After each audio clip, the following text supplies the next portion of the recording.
อินพิซซ่าแนลมื้อนี้สะบัวสิพามากินหมักสมแจ่วหวานเด้อพี่น้องมาเด้อวัดสุขุสุคนเสี่ยวออกอยแจ่วให้อันนี้หมักม่วงเจ้าของเอามาเองตั้งแต่บ้านมันซอกสดๆจากต้นหมักม่วงสมกับแจ่วหวานเข้ากันปัญญามากินบัดนี้ เอา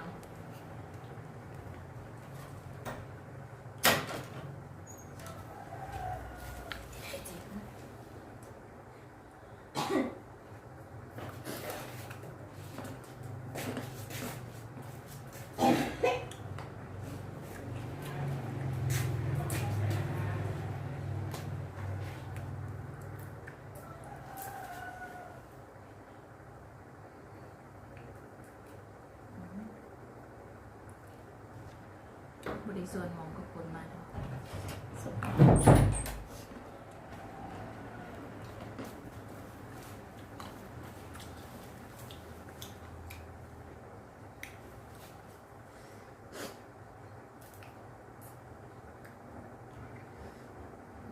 มูหน่อยพอกิน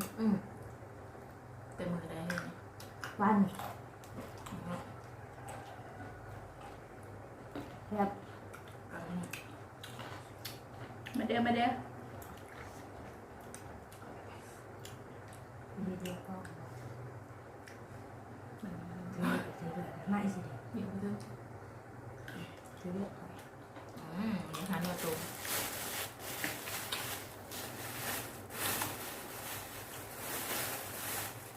ถือเลือกเอาขึ้น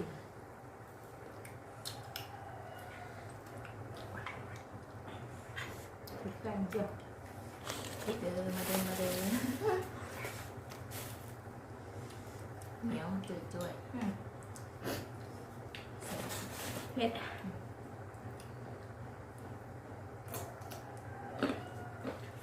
สุก ห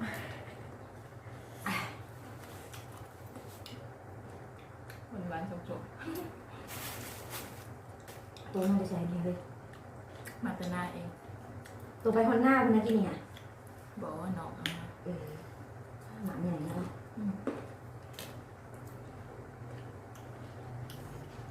งามเลยคนขาวนาแซงตัว เดินหนามันพอดีสงกรารพวกเกียว นาแซงใช้กับสงกรารเนาะสงกรารเกี่ยว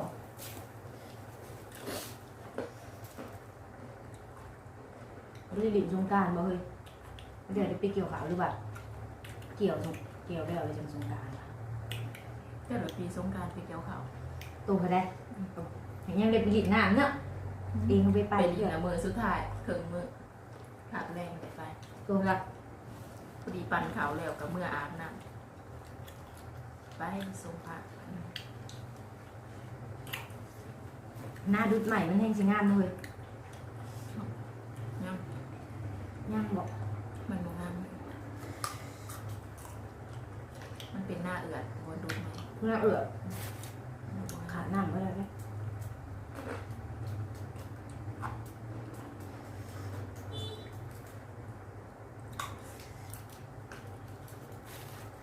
หัวสมตัวบริเกมมาทัวร์มา มันก็ไม่ได้สุกอะไรมันเป็นยางตัวเนาะ ของหม่องมันผสมแล้วจ้ะขามันแข็งเองว่ะ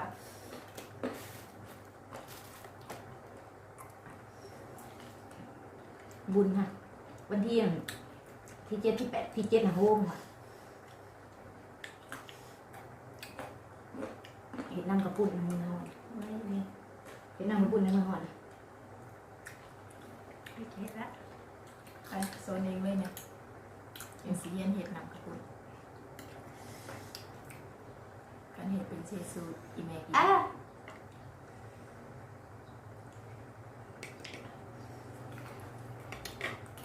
คือหน้า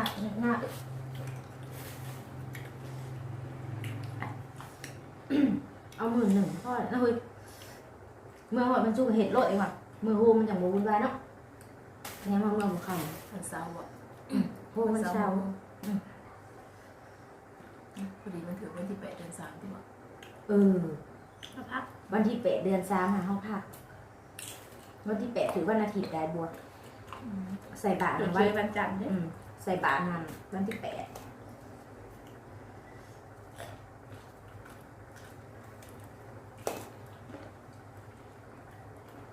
อ๋อลูกกระทูนางงามมองมากิน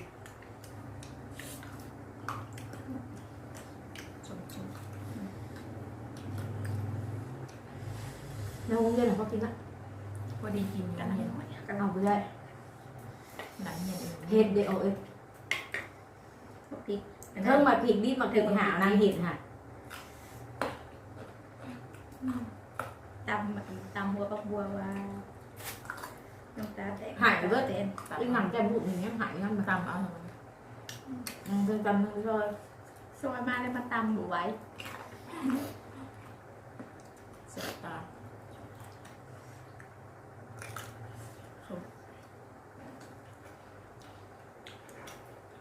สมหวานแซ่บ เพิ่งเพศเพิ่งสมเข้ากันได้ดี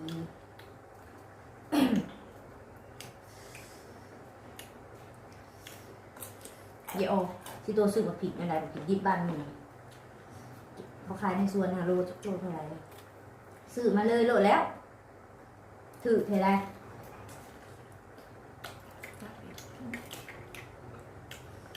ปากันกินสมก่อนไปเฮี้ยนแบบนี้ ข้าวดิว แต่บ่หิวนอน จะไม่นั่งรับไหมอีกยาก มันผสมบันไดอันนี้พอดีกินนะ เมื่อไงคนนี้พอดีตำกิน ซัมนี่กับตันได้เลยเดี๋ยวเลยจากมือเอามาตันเลยบัว แต่มันเป็นต้นใหญ่ ตำใส่กะปิ เซข้าวขัว เขาโขล กับ ก ห ห อ อ ม ม บัวหอมบัวแดงครับ ผักหอมมัน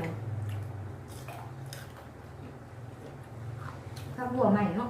ไม่ได้สอดปลา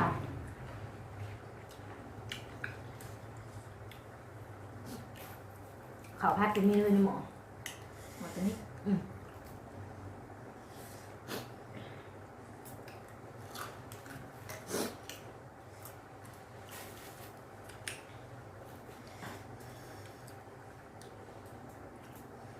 ว่าเขาท่านได้กินเขาเทียม กินไม่ได้กิน เขาเทียมกินสมเลย ข้าวผัดลูกชิ้นเลยบัว เขาพาลูกชิ้น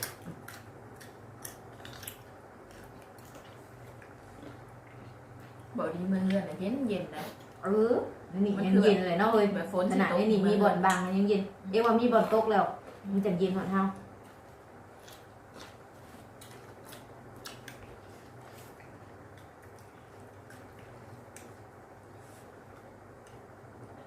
ก่อนสิเพชรกลับไปค่ะเด้อคุยเลยแล้วถือมาพริกดิบนางงามไปก้านมาพริกดิบอีกมันยังเพชร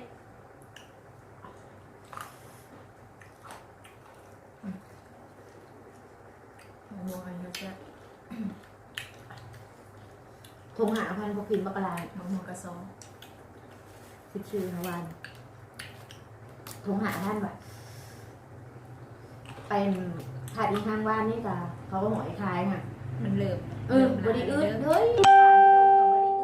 บ้านนี้ไปตรงไหน ไปกับขิดมองไป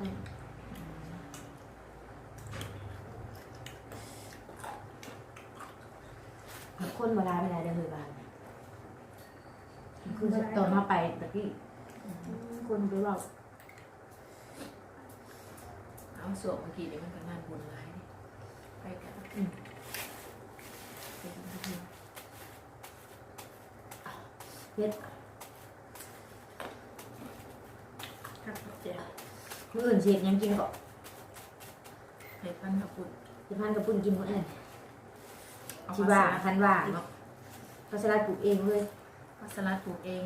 เอามาจากบ้าน อันนั้นเดซ่ะผักบุ้งตัวค่ะปลูกคือบอก เอาโบกไว้ มันงามมื้อน่ะหมูตำผักบุ้งกินแซ่บคะแนนเธอปลูกมาตำเด้อ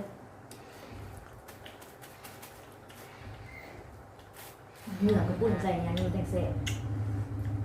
แล้วก็เรา คุ้มว่ะใส่ถั่วซะบ่ซื้อเอาจากหาบ้านกินเพื่อนเนาะ เสียมักทัวในการ กำทรงข้าวซ้ำกำหาผ้าหมักบัวผักอันนั้นหมูผักเสร็จมักใส่ผักเสริม มีปีบ่ซะเทียน ปุยอึดเบิ่งเจมงเมื่อนที่เสาเก่านี่เอามามันก็เน่าเลยว่ะสั่งไงเอามาหายเนาะ ปีนะ เอาใส่ปีนะเซ่ ท่านโบแกกะมัน มันบ่ สั่งให้นางเอามาหายก่อนเจมงมานี่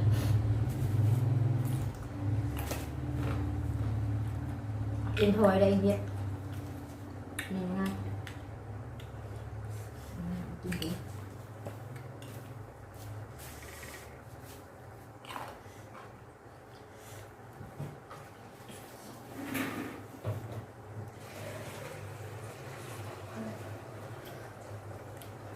พอแล้วมั่งเองนะ สาวบัวก็สะออ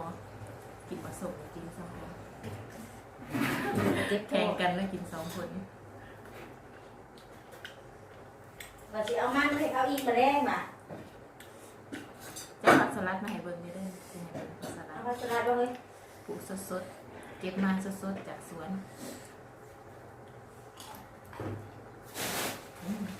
อันนี้ไงอันนี้คือจังไรตามมา ผักสลัดพอดีห่อเห็ดพันธุ์กระปุกกินปลูกอยู่เรือนเจ้าของเอง ปลอดสารด้วย ปลอดสารพิษโมเน้นใส่ปุ๋ยแต่เขาใส่ปุ๋ยธรรมชาติปุ๋ยหินวันดีงานมาปลูกบ่โดนแป๊บเดียวก็ได้กินบ่เอิญเชฟพันธุ์กระปุกกินถ้ามีเวลา กันเทียน แต่เรียนหนูไปกิน ถ้าค่าเฮียนก็เป็นบ่ได้เฮ็ดกินนะ ชีวิตประจำวันของนักศึกษา มื้อหน้าอาจสิแม่นต้มมี ไปบวกกับตามกระปูดกลางคืนมันมักจะต้มหมี่เนาะตะแรงด้วย มันยังเหลืออยู่ สองของนั่งตะโกนแต่ของนั่งมองเด้ หนึ่งมันแก้ว หวานหวานเด้ มันแก้วหรือว่า มันแก้ว คือว่ามันดัง บ่เลี้ยวมันแก้วเว้ยกินแบบรู้ลามาหอมนะ ใจสีเหลือง ช่อง ว่าสี นี้ เหลือง หนาว แซ่บ เลยนะบัวฝานไม่ส่งมาเฮ้ย ก็เฮ็ดกินใหม่ มาไปกิน ขายของเลยเด้อ ฝากติดตามช่อง YouTube ของสาวอินฟินชาแนลเด้อ ของหมูข่อยเด้อเป็นกำลังใจ เห็นแล้วกัน เป็ เนี่ย นกำลังใจให้พวกเฮาใน มือใหม่ฮะ ต่อไป มียังกันมาคอมเมนต์ได้เด้อ คอมเมนต์ได้แล้วมีหยังก็มาแนะนำ ตีเตือนได้แนะนำในเด้อมือใหม่ฮะ อย่าลืมกดไลค์กดแชร์ให้เด้อก ดกระดิ่งติ้งติ้ง กดกระลิ่งหรือว่าติดตาม กดไลค์กดแชร์กดซับสไครต์ ซับโพสิไทยให้นำ ก็บ่จังคายกัน แสงสองไอ้ที่จริงก็เป็นคนดำดอกแสงมันสองมันก็เลยคือ ไป เอา บัว ละ ลาไป บ่ละ บัวลาแม่ ปิดคลิปบ่ อิ่มแล้วอัน เบิด ทำสุดท้าย ลาไปก่อนเด้อ หมดแล้ว เจอกันหนาคลิปใหม่เนาะ คลิปท่านก็พูดนะท่านมีโอกาสเนาะท่านว่า บ๊ายบาย